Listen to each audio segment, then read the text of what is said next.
أغلى من الذهب أحيانا إنه معدن الجاديد ومعدن النفريت أو ما يسمى باليشم، هو طبعا رمز الفخامة والهيبة عند الملوك ويدخل في كثير من المجوهرات، مع العلم أنه موجود بكثرة في إفريقيا والوطن العربي ولا يلغى له بال. إذا وجدته يا عزيزي اتواصل معنا، أكيد لدينا له سوق وحنعلمك كيف تقدر تختبره حتى تبين أنه أصلي أو دون ذلك.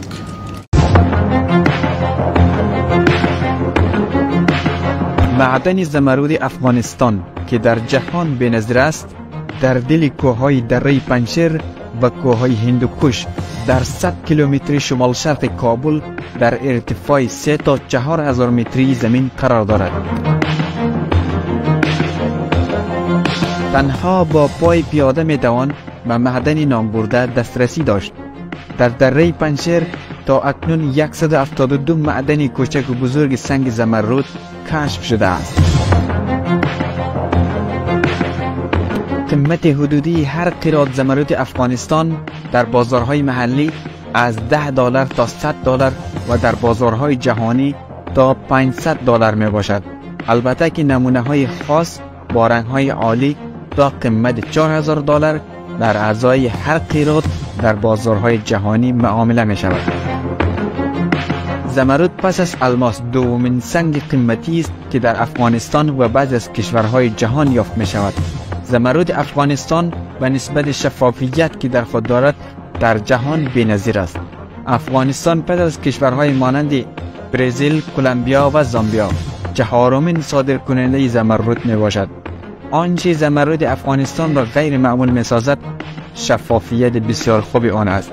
اغلب زمردها حتی زمردهای با کیفیت دارای ترک‌های سطحی هستند، ولی زمرد افغانستان معمولاً به طور فوق‌العاده تمیز هستند و با وجود اندازه کوچکی دارد ولی از کیفیت بسیار بالایی برخوردار است.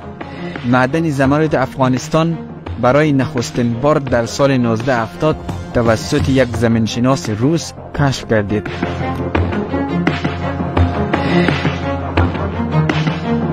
استخراج معدن به دو شکل صورت می‌گیرد: قانونی و غیر قانونی. در مجموع شرایط کار بر معدن ابتدایی و خیلی خطرناک میباشند. گهگاهی معدنچیان زیر سنگ‌ها جان میدهند. کارگران در این کار خطرناک دو چند سهم به دست میآورند. شرکای مضاربی آنها سهم واحدی را به دست میآورند و حکومت خواهان 15% این سود است. این یک مزد حیاتی به مقایسه مزد کارمندان ملکی می باشد که $60 در ماه است. تاکنون حدود 1000 نفر در معدن افغانستان کار می کنند. کار در معدن افغانستان در شرایط بسیار سخت انجام می شود و دستمزد معدنچیان که روزانه به دور از خانه و کاشانهشان 18 ساعت در ناامن‌ترین شرایط دل کوه‌ها نفش میزنند و با خرید خطر مرگ به جانشان صخره‌ها را انفجار می‌دهد و از بیماری‌های مزمن تنفسی و گرده رنج می‌برد. هفته‌ای تقریباً 3500 افغانی میباشد.